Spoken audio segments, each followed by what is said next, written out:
learnings about marketing and how you plan and how you make some trade-offs and move your marketing program forward at your association. And thank you for warming up the chat. I've seen everybody following our tradition, which is let me know where you're dialing in from. So I see Milwaukee, Arizona, Ottawa, Canada, we're international.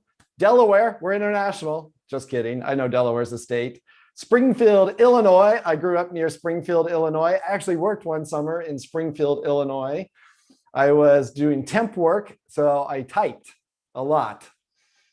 I was a good typist back then. Minnesota, Chicago, Alexandria, Massachusetts, Gainesville, Florida. We always have somebody from Gainesville, Florida. We are really rolling in. We got over 160 people in class today. And while you're all rolling in, I'm going to let you know that we are, like always, broadcasting a part of today's class live on LinkedIn, on Facebook, and on YouTube. For you people that are joining us in through our social channels, welcome. We're going to give you a taste of what the Digital Marketing Certificate course is, the Association Digital Marketing Certificate course.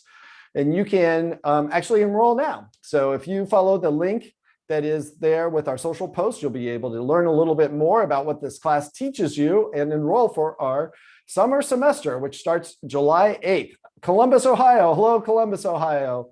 Brooklyn. Somebody's asking about rent in Brooklyn. I'll give you a hint. It's really expensive.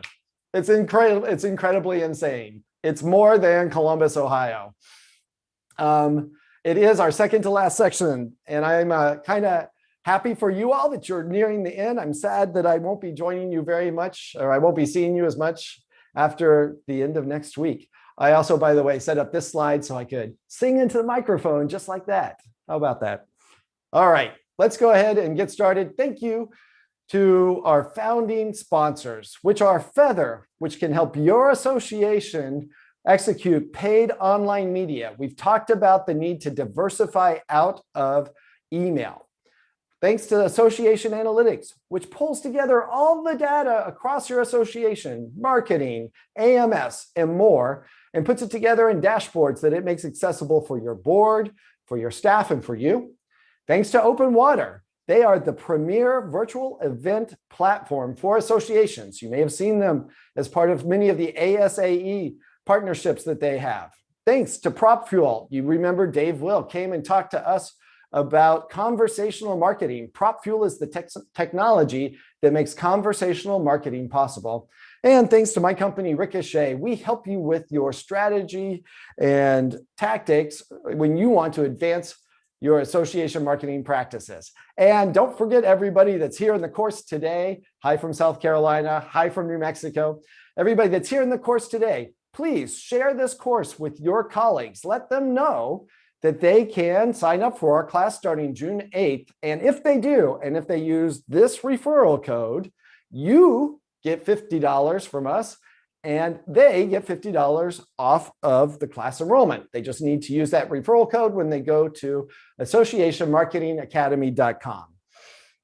All right, and I'm begging you guys, please rate the class. You're going to get an email after the class. Please give me a rating and give me some comments telling me how I can improve. With your feedback, I'm going to make that next semester even better. Today's class, super exciting. We are not going to be going through channels or marketing. We're not going to be writing email copy. We're not going to be debating dashboards. We are going super high level. We're going to talk about annual planning, digital marketing strategy, digital experience strategy, resource management, and then we have, as always, a special guest. Are you ready? And I would like to see in the chat, are you ready? It is yes or no. Yes, yes, yes, yes. We are ready to talk about annual planning. Let's get started with annual planning. And I have a special surprise for you, something that we have not done for a few classes. It is time for, nope, actually, that's a big buildup. It's time for that on the next slide. We're going to first start about for our chat, we're going to first chat about the difference between an annual plan and a strategic plan. And I'm going to warn you guys today, we are going to be talking about like 6 different frameworks, and they all kind of overlap in a really uncomfortable way. Like they're not clear boundaries between the differences but I'm going to try and give you a little sense of how they at least work together. And the first thing I'm going to try to do is explain the difference between an annual plan and a strategic plan. So here's how I think of it. Annual plans, you do them, it's with a 1-year time horizon. You do them every year. It's kind of obvious, right? The old rule for strategic plans was a 5-year time horizon. I did a little Googling this morning just to see if people were still following that rule. And I saw like advice from McKinsey Consulting that said, don't do 5 years, do 3 years. And actually, the world's changing so much right now. Maybe you want to do a 1-year strategic plan. And I thought, okay, well, if you do a 1-year strategic plan, that's just an annual plan. But so these old-fashioned big time horizon strategic plans, I think that time's getting compressed. And maybe we're seeing like the beginning of annual plans and strategic plans coming together. But this is the traditional definition. 1 year versus 5 years, a tactical plan versus kind of big investments and big divestments, like the big stuff, big financial stuff. Campaigns, like as marketers in our annual plans, we're doing campaign planning. And in the end, on our annual plan, we have specific metrics that we're talking about. Like we might even talk about page visits, web page visits. That would never make it into your strategic plan. You're talking about, for an association, broad things like market share, the percentage of the market that is a membership count, dues revenue, like the big financial numbers are the differences there. That's what I call the big broad metrics. Okay, annual plans, we do annually. Strategic plans, we do less than annually in the past, and we're tackling the big issues. I'm going to talk to you about both today. So keep in mind that these are a little different. Okay, now we're going to do the thing that I'm so excited about that we haven't done for a while. We are going to have a quiz. All right, so Tom, why don't you throw up the quiz? Everybody reach into your computers and tell me how you would rate your marketing plan. I almost said annual plan. Tell me how you would rate your marketing plan. I appreciate one person. Oh, there's two. Two people said, excellent, it's a work of art. I see the numbers coming in. Look, guys, you know that I expect that if you're in class today, I want you participating in this poll. And I don't talk. All right, we crossed 150. So I know most of you are leaning in here. We have over 200 students in class today. That's great. So I had no expectations for this, except that I thought, I don't have time to plan would be pretty high on the scoreboard. And it's a tie for second. So Daryl, I see you say we don't have a plan. I get it. So in fact, when I started at the American Bar Association, we didn't have plans either. We didn't have annual plans. And that organization had something like a $70 million dues revenue product. They had over 400,000 members, and they didn't have annual plans. Tom, we can go ahead. I'm going to stop the sharing there. So that's great news.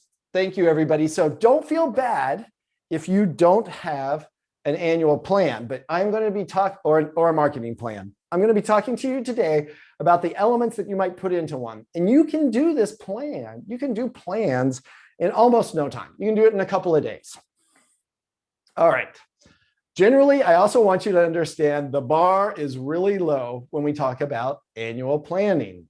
My experience with annual plans, especially in the association industry, is that it's a total mess. So the plans were kind of mediocre. A lot of people were just trying to crank it through. You've got a lot of work to do. Again, we're talking about annual plans. A lot of work to do. It's on the task list. Like you just usually get out of your annual conference. You have a little period that's supposed to be low. You're supposed to do annual planning then for the next year. You're worn out. So you're just like, you're calling it in. And it didn't matter because those mediocre plans did nothing when we got hit by COVID. So we have these plans that were completely turned upside down and completely irrelevant, light them on fire and throw them in the trash. And then now, I think it's even worse because the world's been turned upside down and there's a lot of pressure for you as marketers or you even as leaders in your organization to get everything back to normal. So people want to reach back in like 3 years ago and pull out these old plans and say, start here. I see somebody talking about our plan is fly by the seat of our pants. So I think that that a better way to position that is we're highly responsive to the market. And so we like to edit and make updates just as we're seeing response from customers and members. It's all about positioning. All right. So I'm going to tell you now, when I told you people want to pull those old plans out from 3 years ago and get you back to normal, don't do it. Do not repeat your old plans. Winston Churchill, here we go. Winston Churchill said, never let a good crisis go to waste. What he meant was that organizations and countries, in his case, don't have an appetite for big leaps of change. And you can never drive forward an agenda in a meaningful way without, or maybe never is not entirely accurate, but you can rarely drive big agenda changes unless there's a crisis, unless there's some kind of incredible turmoil that makes everybody open to that change. And that's exactly what we had with COVID. And I see Anna. So Anna, good job, Anna. You actually put the time into your work of art 2020 plan. And then, of course, 2020 plans out the window. And Jill saying, sorry for you, Anna. But I also, Anna, want to remind you, don't take that 2020 plan and try and make that your 2022 plan. Take that 2020 plan and find the pieces that you didn't put in there because you felt like your organization wasn't able to make the change. And now is the time to drive that change. This is your moment. There will not be a normal. We were not going back to the old normal. There will be a new normal. Suddenly, boards are engaged on the digital experience and digital marketing in a way that they never were before. These boards didn't even understand digital until they were forced into it through 2020 and 2021. Seize the moment. And also, you're working with staff. So it's not just you that's a digital expert, but now some of your staff picked up big, important digital skills. And they also picked up an appreciation for the work that you're doing. And they understand better the nuances. So they're going to be more supportive of changes that you're driving. And then finally, I have found that larger digital investments are on the table. So you may have made some kind of triage investments in 2020 and 2021 to get yourself through COVID. A great example is probably your virtual event platform. I guarantee you that 75% of the people on this class today made a virtual event platform investment that was significant and that it was not in the plan and was never even in the consideration before. Those types of investments are on the table. And I see Monica just made a comment that says crisis is opportunity. That's exactly right. Exactly right. And I see Maria. Thanks, Maria. I recognize your name. You're a common commenter. I appreciate that. She says, so they're actually on their second virtual event platform. So they're driving through fast evolution. To kind of wrap up some of the conversation about annual plans, there are some elements that I look for in an annual plan. Remember, annual plans tend to be a little bit more tactical than strategic plans. I look for objectives and who can tell me what SMART stands for. And I'm asking because I always screw it up. I always have to Google it when I'm writing out my objectives in my plan. I know I need to include SMART objectives. What do they mean? All right, I see specific, measurable, attainable. Who remembers the R? Who remembers the R? Realistic, that's right. And who remembers the T? I hope somebody remembers it. Timely, I think it's timely. And timely means like within the period, I expect. And so objectives, this is kind of the crib notes. These are the things that you, when you're writing your objective, you kind of put it through this SMART filter to make sure it's reasonable, to make sure that it belongs in there and that you're writing in a way that people can evaluate it sensibly. All right, who can tell me what a KPI is? You should know this one, but we have not talked about it in class. And right there, Isaiah has it right out of the box. Key performance indicators, you got it. All right, so I'm looking for these elements in an annual plan. SMART objectives with KPIs. Performance, I want to know what worked last year, like how you did. Research, maybe you did some research. And here's something that's interesting. We don't do research very often. At the American Bar, what we did was we said, look, at a minimum, when we do our plans, we're going to have like little mini focus groups. So Tom, who used to also work at the American Bar, he did some focus groups as part of his annual planning process. Tom and I haven't even talked about this. I don't know if he remembers it, but we just picked up, or actually he just picked up the phone and called some of our members to talk about the particular areas of business that he was responsible for, to get a little bit of opinion. So we wanted some direct voice of the consumer. That's the VOC. You'll hear that phrase used. Voice of the consumer that got injected into the plan. Learnings, I want to understand what you're going to continue and what you need to stop. So sometimes we have failures. And we talked about having a culture that embraces change and embraces experimentation, and not everything will work. That's okay. We just need in our annual plan to acknowledge what didn't work and say, we're not going to do it again. Promotion plan, you want to talk about your campaigns if you're doing that. And then resources. And we have a whole section devoted to resources later in this presentation. All right.